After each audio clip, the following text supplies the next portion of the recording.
Hello, everyone, and welcome once again.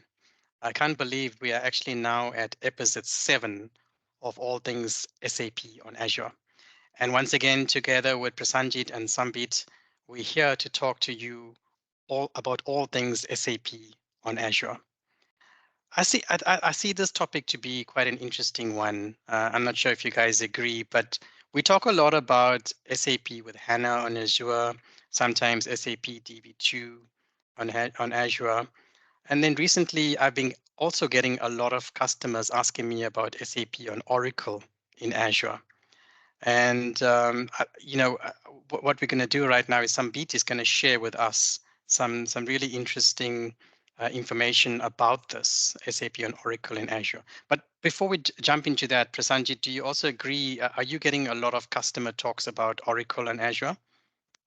Absolutely. I mean, given that Oracle was one of the critical database application, and many of our customer who are running SAP for quite a lot of years, they have the Oracle footprint along with SAP. Mhm.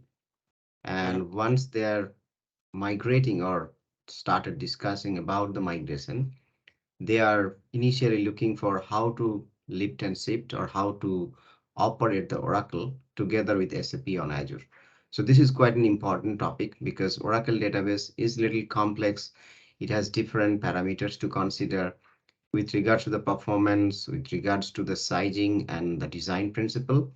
So it would be very interesting to understand from our friend Sambit, because who has a lot of experience helping customers around the globe around this topic. And for our wider community, I would say this will be very interesting discussion that what they need to be prepared in order to consider the SAP migration together with Oracle on Azure. Yeah, perfect. Nicely summed up there, Prasanjit. Sambit, I think we're really looking forward to what you're going to share with us, and we're looking forward to learning from you. So over to our expert, Sambit, to talk to us about this nice topic. Thanks, Nish, and thanks, Prasanjit, and thank you for the opportunity to talk about SAP and Oracle in Microsoft Azure. So let's get started.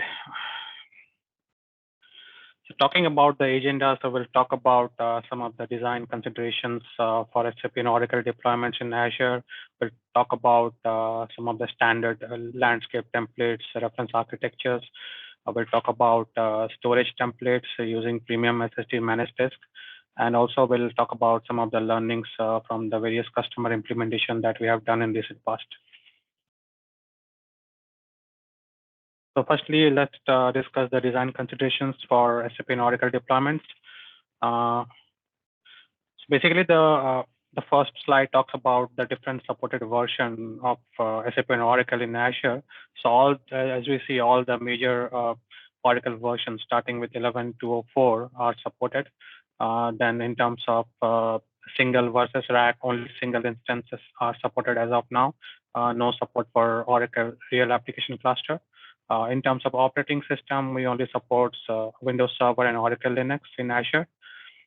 Just one thing here is that, so if you see the OS support clarification, the SAP application server needs to run on the supported operating system as well. So we cannot run an SAP application server in RHEL or SUSE. It has to be Windows Server or Oracle Linux.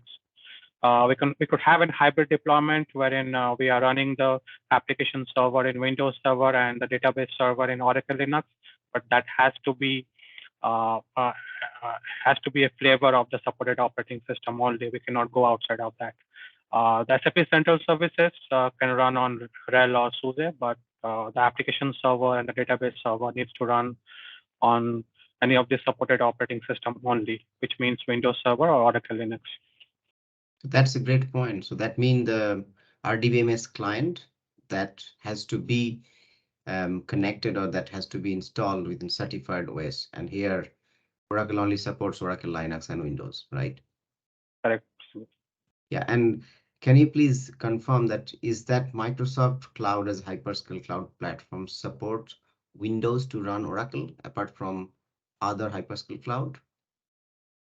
Yeah, so Windows is supported percentage, and again, like we had seen customer migrating some of their workload, which is still running on non-Unicode SAP, and there is a technical blocker for running the application server in Oracle Linux. So for those kind of customer, we are basically doing a hybrid deployment wherein the application server is running on Windows and the database server is running on Oracle Linux.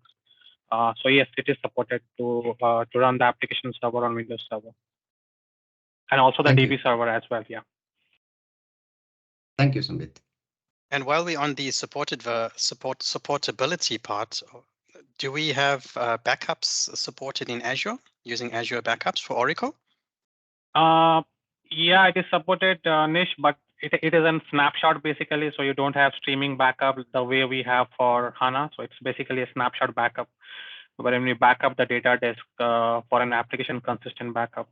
And you have to separately back up the archive logs into a storage like a blob or an Azure files for a point in time recovery. Okay, cool. Thank you, Sambit. Moving on, SAP and Oracle assessment. So generally, when we start off with an Oracle account, and the first thing we do is basically sizing the target environment, and for that we need the early watch alert reports. We need the Oracle AWR report, and AWR report generally. I've seen customers giving an AWR report for a week, so that basically saturates the data. So we generally recommend it to go for an AWR report every hour and for 7 days. So that basically gives a clear view of the IO workload in the system, in the source system. Then we ask for SAR reports, SAN reports, any long-running jobs, and that can be found from the early watch alert as well. Expensive SQL statements from the early watch alert report can be easily extracted. And we generally don't rely on one report per hypothesis. It has to be a mix and match. We don't generally we should not be confusing between the logical read, physical read, and the cache hit ratio. The full table scan does not touch the cache at all. Oracle Exadata, we have to involve Oracle experts for the cloud migration for Oracle Exadata instances. So AWR report is super important to run hourly basis, not just weekly basis, right? Yes, hourly basis and for 7 days. If you can get a data for 7 7 days, days. yeah. Perfect. Thank you. And that's again proceeded for the initial sizing. We have to do a performance test as well to validate the sizing. That's the standard process, right? So yeah, we also need to have performance testing done as well. And Moving to you the general, mentioned for the storage ASM, is there any other way that storage could be configured on Azure apart from ASM? ASM is generally recommended for big database, more than 5 terabyte. It is highly recommended to go for ASM. Smaller one can run on even like XFS and your ext4, both are supported, but it's highly recommended to go for ASM for this very large databases. And we have seen this simplifies the overall operational effort as well. Because if you go for ASM, you can drop your redo log, the middle log files, because those will be no longer required. So that will save on your IO, and also it will be good for the performance of the system as well. So, and most importantly, the striping also won't be needed from the yes, disk level, right? correct. Yes. Perfect.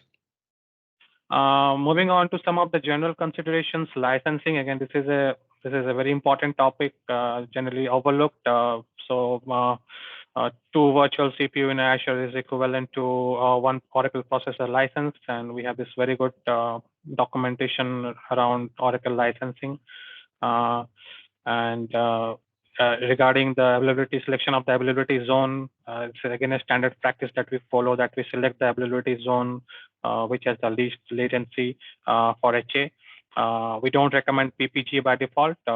PPG is only recommended if we see any latency with respect to the latency between the application and the database layer.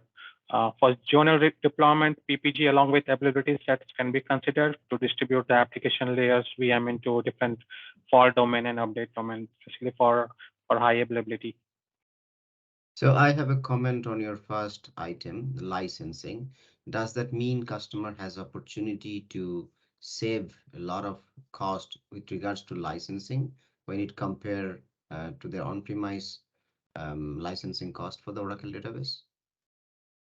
So I have seen customers coming with this Oracle unlimited license, Prasenjit, but that's again like not all customers are running ULA. So it is so they have to do that assessment, like what sort of licenses they are bringing in from their on-premise environment, and talk to the Oracle experts as well, and have that view in Azure, like how much that cost will be. And so we have some options to save on licensing, like we have constrained VMs available in Azure that can potentially mitigate some of the licensing concerns. But again, like this has to be done during the assessment phase to know whether it will be more costlier in Azure, or they are on par with the on-premise cost. So that assessment needs to be done during the initial planning phase.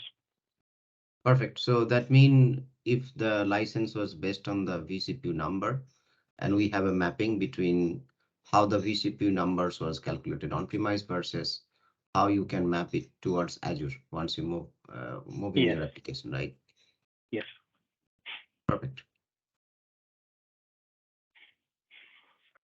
Some of the compute considerations. So the target DB VM size, we generally recommend it for very large databases to start with M192 MS, which is a 4 terabyte memory VM.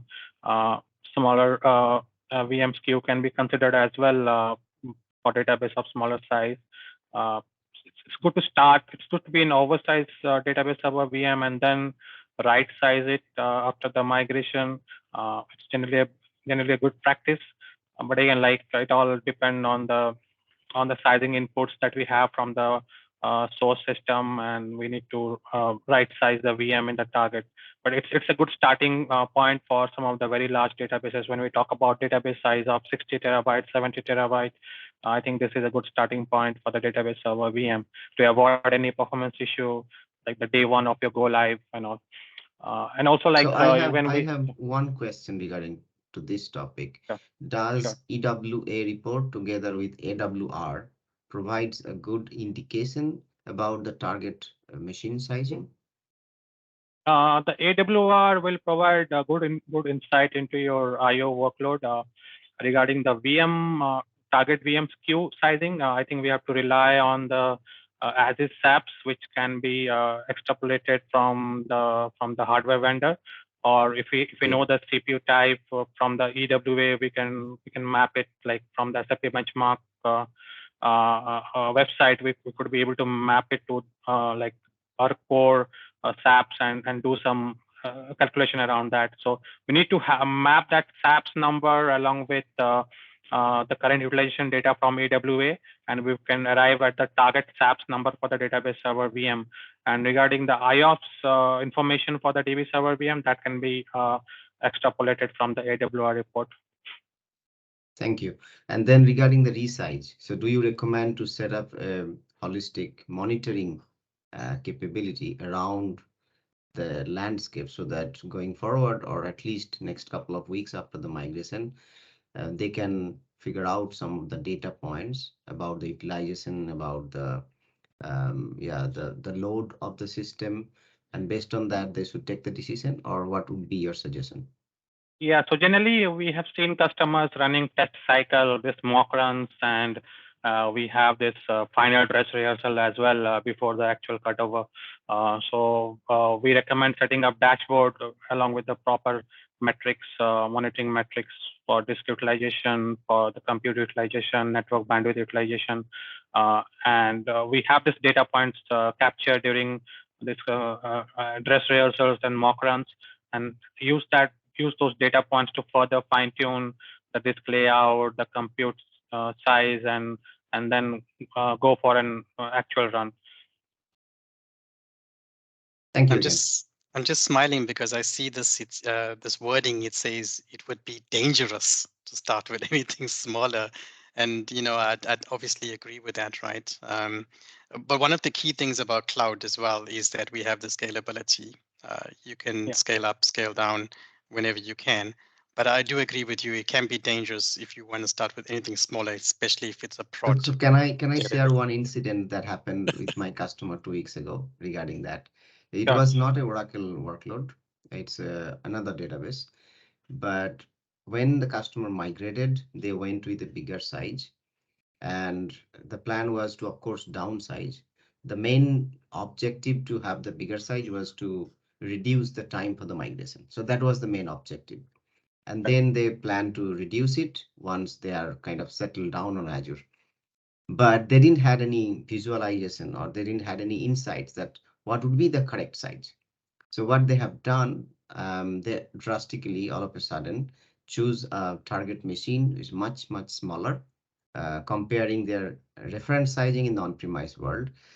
And immediately after a couple of hours, the machine was so overloaded that it was kind of frozen. It was not taking any request from the networking standpoint. Customer couldn't see the machine responding from the portal. And it was a huge P1 issue. And the SAP application was not accessible for 4 hours. So yeah, we worked with along with our support channel, and then we recommended to go back to the earlier size because we still do not have any visibility what would be the target size, because that comes from your monitoring data points, right? If you do not Yeah. see a trend that what is the usage of the VM, what should be the right sizing for the target SKU, it is very dangerous actually, to just downsize the machine anonymously. Totally agree Yeah. with both. Yeah, absolutely.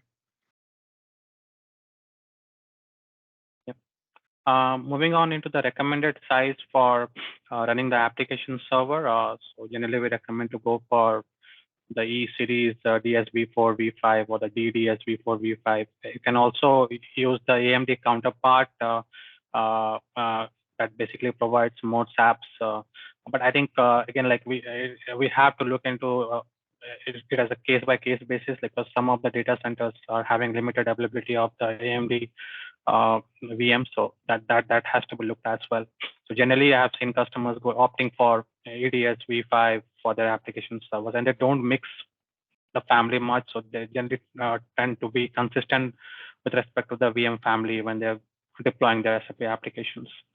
Then configure the swap space to use the VM temp storage. And generally, there are two VM types available as well, one with no temporary storage and one with the temporary storage. So we tend to go for a VM with a temporary storage so that we can use that space for configuring the swap space. Then it is recommended to execute the performance diagnostics for Azure virtual machines. So there are so many profiles available wherein you can execute that and get some real insight into the performance of the VM. Oracle storage design, like Prasenjit was mentioning earlier, that ASM is recommended for the very large databases, which simplifies the operational effort, improves the performance. But XFS and ext4 is also supported. For non-M series VM, we highly recommend to go for Ultra SSD for the online redo logs. And we have seen this as well, like when the customer is deploying their workload in an E series VM, and we have seen with like issues like in high log file sync if they're using data guard. So to avoid such scenarios, it is better to go for an Ultra SSD, wherein we can dynamically upgrade the performance tier if required as well.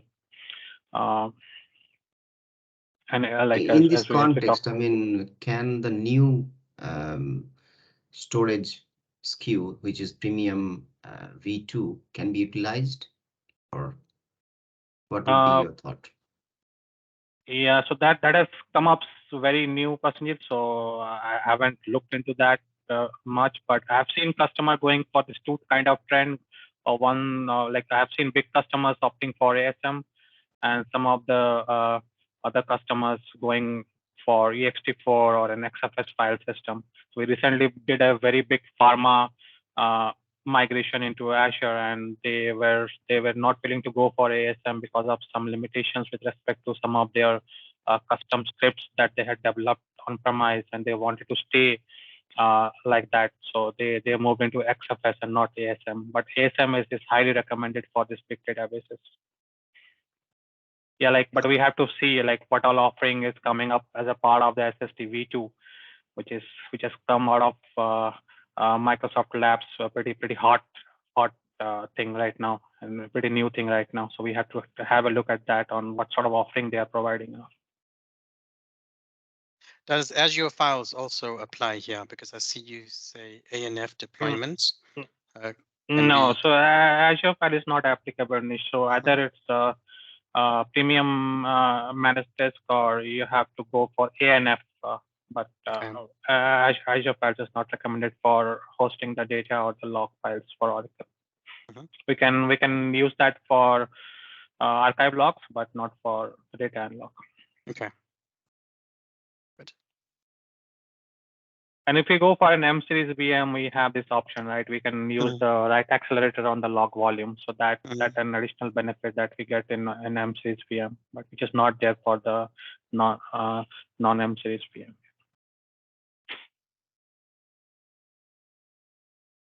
Moving on, if we are using premium storage, it's recommended to go for a P40 for data files.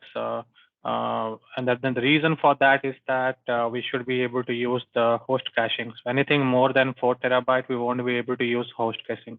So what we do basically is that we advise customer to go for P40. So that basically 4096 GB, and allocate 4095 GB out of that space, so that they'll be able to use the host caching, the read-only caching on the data files.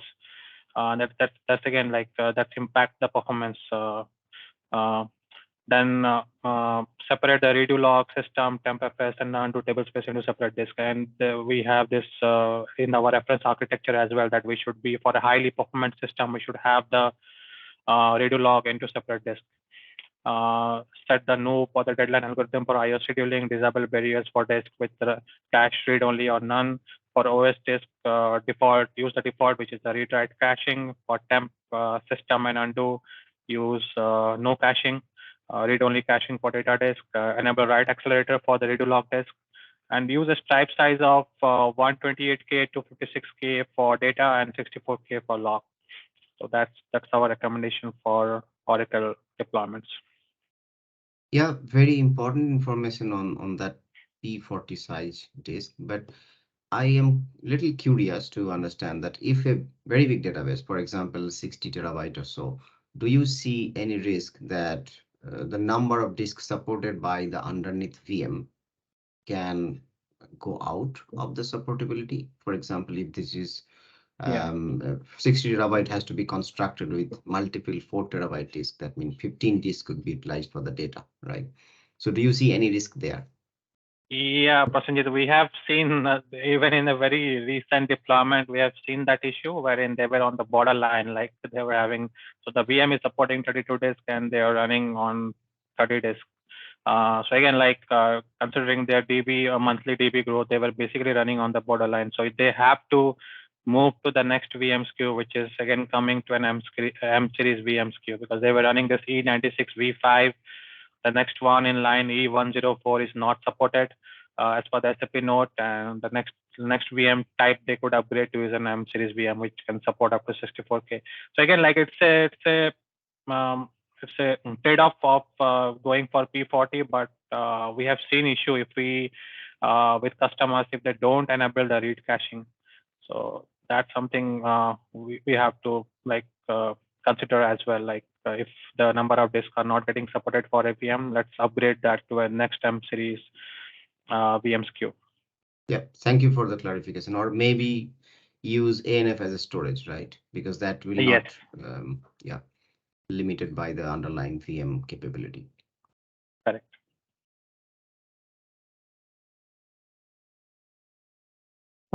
Moving to ANF support for Oracle, like an ANF again is a big topic. I think we need to have a separate podcast for to discuss ANF deployments as well. So this one we have focused on the premium storage managed desk, but we can have a separate topic for ANF deployments, because there is a lot of best practices and reference architecture that goes with ANF deployment for Oracle. So some of the key considerations are the minimum Oracle database, which should be 1914, because there is a fix for the DNFS POC, which is coming out of which was there, which is fixed in May 2022. NFS version 3, 4.1 with direct NFS or kernel NFS, no NFS for no NFS v4. So DNFS is strongly recommended for optimal performance.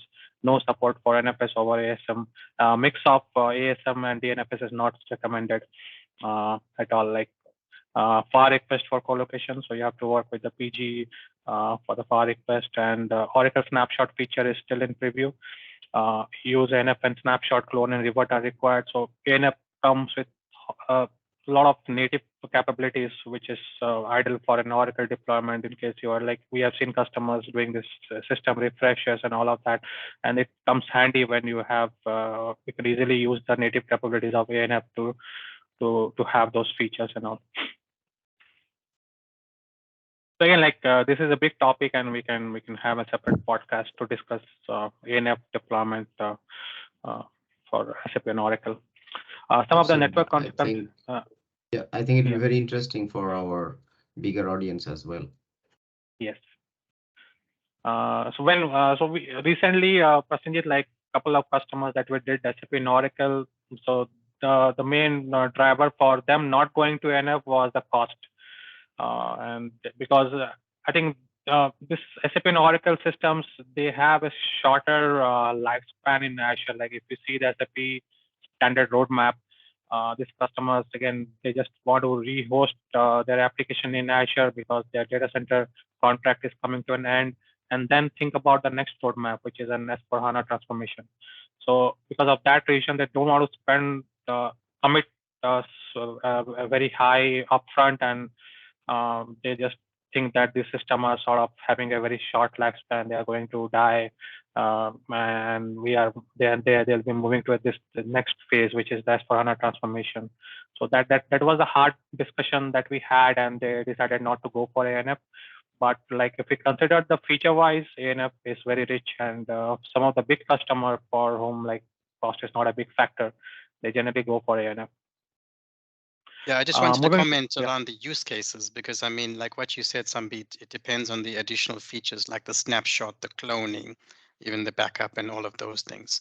If you're not going to consider using those features and you're just buying ANF for one specific use case, then it's going to be expensive, right?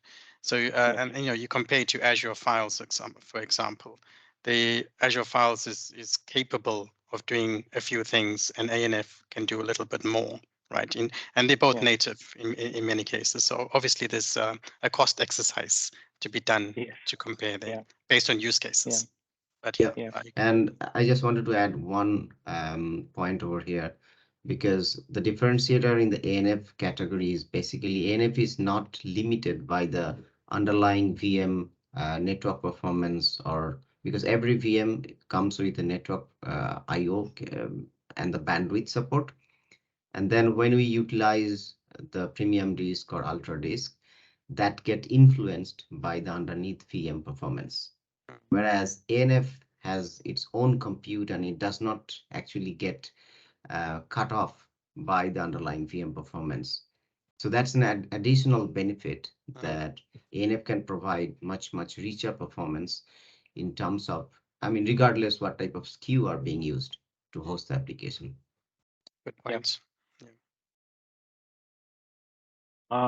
Moving on to the network considerations, they're all standard recommendations that we have enabled accelerated networking. And this is a very standard recommendation. It's a default setting for all the Gen 2 VMs, but I've seen customer missing this very important settings as well. So they generally are using automation to deploy the VMs, and they somehow override these settings, and you see VMs running with accelerated networking off.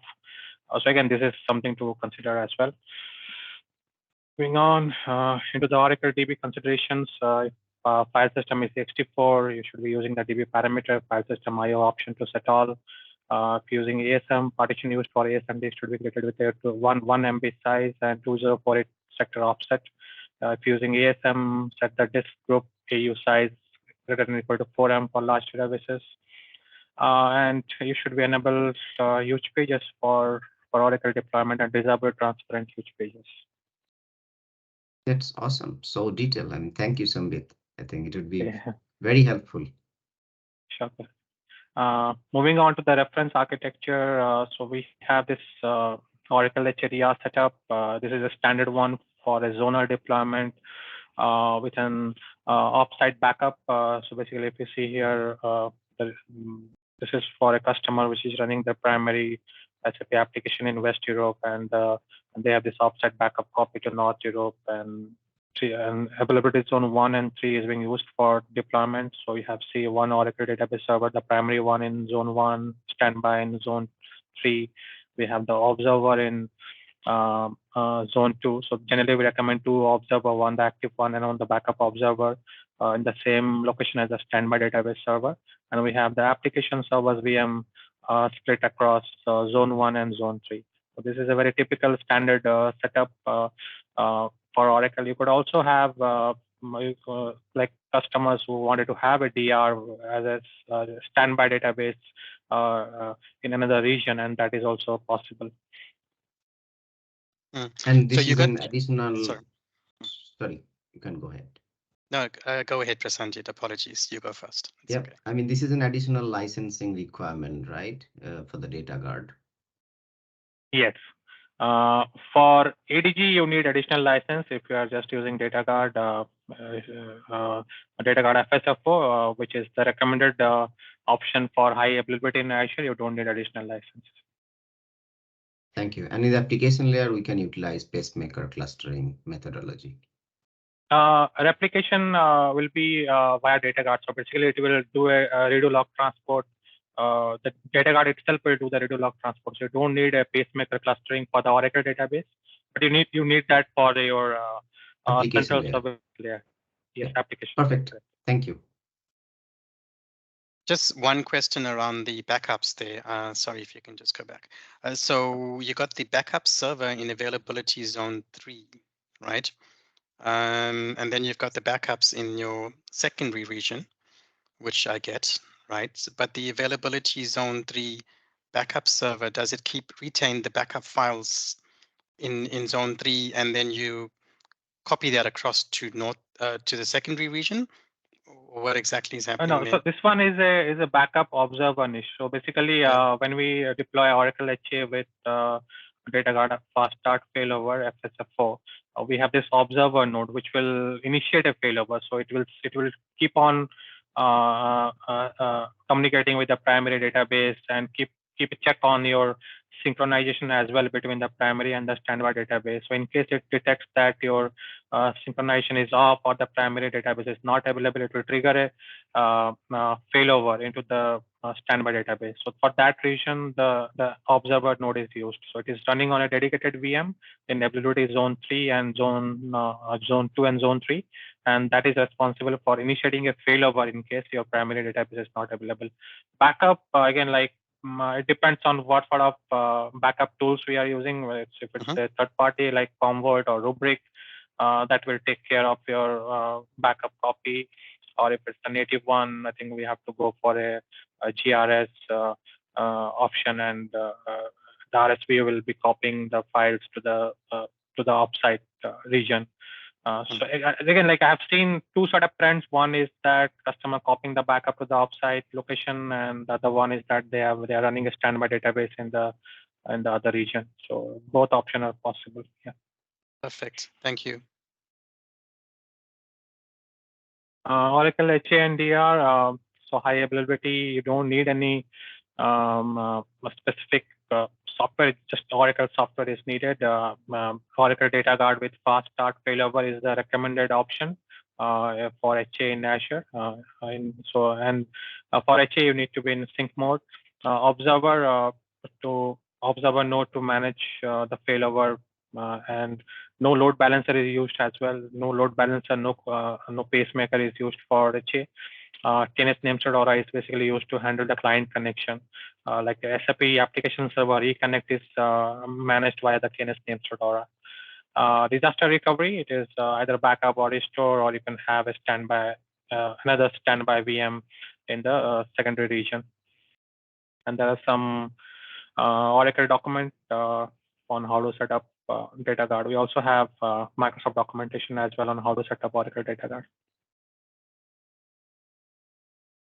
Storage template. So this one is a template for managed disk. So we can discuss about some of the ANF templates in another podcast, but this is for managed template. Uh, so you see like different file system, and this is again for a very high performance system. For the smaller system, we could do some consolidation like having around the redo log and all, but for a high performance system, it is highly recommended to run the redo log in dedicated disk, redo log and the mirror log in dedicated disk. So if you see this, you have dedicated disk for the uh, ORIG log and mirror log, and also if so here it is dropped because it's not required, but uh, and if you see the striping used for the data volume, it is 256K. For the log volume, it is 64K. The caching is write accelerator enabled. It's an M series VM, and we had this read-only caching for the data volume. So this is a template that was built for a customer running M series VM for the database server and with managed disk. But again, like we will be having a different sort of template for ANF, customer running ANF.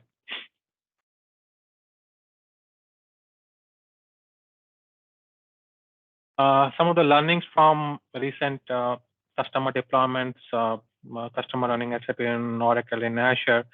So if using Oracle on premium disk, it is highly recommended to go for ASM. So that way we can get rid of the mirror log, and also we could get like good performance around the Oracle.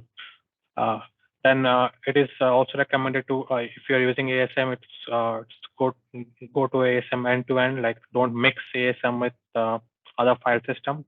So again, like ASM controls the data distribution and strapping over the disk. So it's basically it's Oracle proprietary storage management system. It does it end to end. Then adding disk to the disk group is simplified, as you can simply add new disk to the disk group on the fly. Just one drawback out of ASM is that you can't monitor the free space from the OS anymore, since there is no file system, not the mount points on this ASM disk group. So you have to do this free space monitoring from the DB level. For the observer node, it is recommended to have the active observer in the third zone and the standby on the backup observer in the same region as the standby database server. Again, like this send and receive buffer size tuning, this has been done with a lot of fine tuning for some of our recent customers, and this is something as well which is overlooked quite often by customers. So this has to be done. So basically, this affects your log shipping if you are using DataGuard for HS. So this is something that we should fine tune based on our we can have this setting as a starting point and then further fine tune that based on the different test cycles, mock runs. Then the peak utilization AWR report for proper sizing. So generally, we should be having an AWR report which covers the month end or a billing cycle, so that we have a clear view of the peaks. Another advantage that we have for Oracle DB running on M series VM is that we get a very large memory. So what we can do is we can set up huge page and enable the huge page and have a very big SGA size. So generally, it is recommended that you you use 80% of your VM memory for setting up the huge page, and then 90% of that to set up your target SGA size. So one example here is that we did one retail customer that was running an M192 with an 1.6 TB memory. So that we can set the SGA to a very high size, which was 1.44 TB. On DataGuard replication, fast sync mode is recommended. So you can consider it to be a sync mem sort of replication mode to an HANA system. So basically, it won't wait for the data to be persisted in the standby database server VM. As long as it's get the acknowledgement that the standby has received the log, it will start processing. So it's generally recommended for customers who are having this latency or having this very high log sync time. We have seen that as well. Like for customer, and we have recommended them to change the mode to fast sync mode, that the data replication mode to fast sync mode. So basically, it's a sync no FM. So if you run with a sync FM mode, which is recommended for an RPO 0 kind of setup, it will persist the data in the standby and then send the acknowledgement. So basically, the primary waits till the time the data is persisted in the standby database for an RPO 0 sort of requirement. And we have seen issues with that for customers who do not have an RPO 0 requirement but running sync farm, and they are running with issues with a very high lock sync time. So when we change that to a fast sync, the issue got resolved.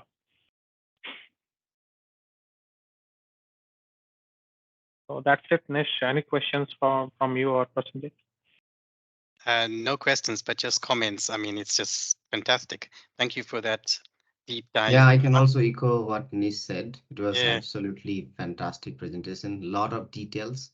I think it would be very much useful by our wider community who are planning or making a decision how to do the migration of Oracle with SAP on Azure.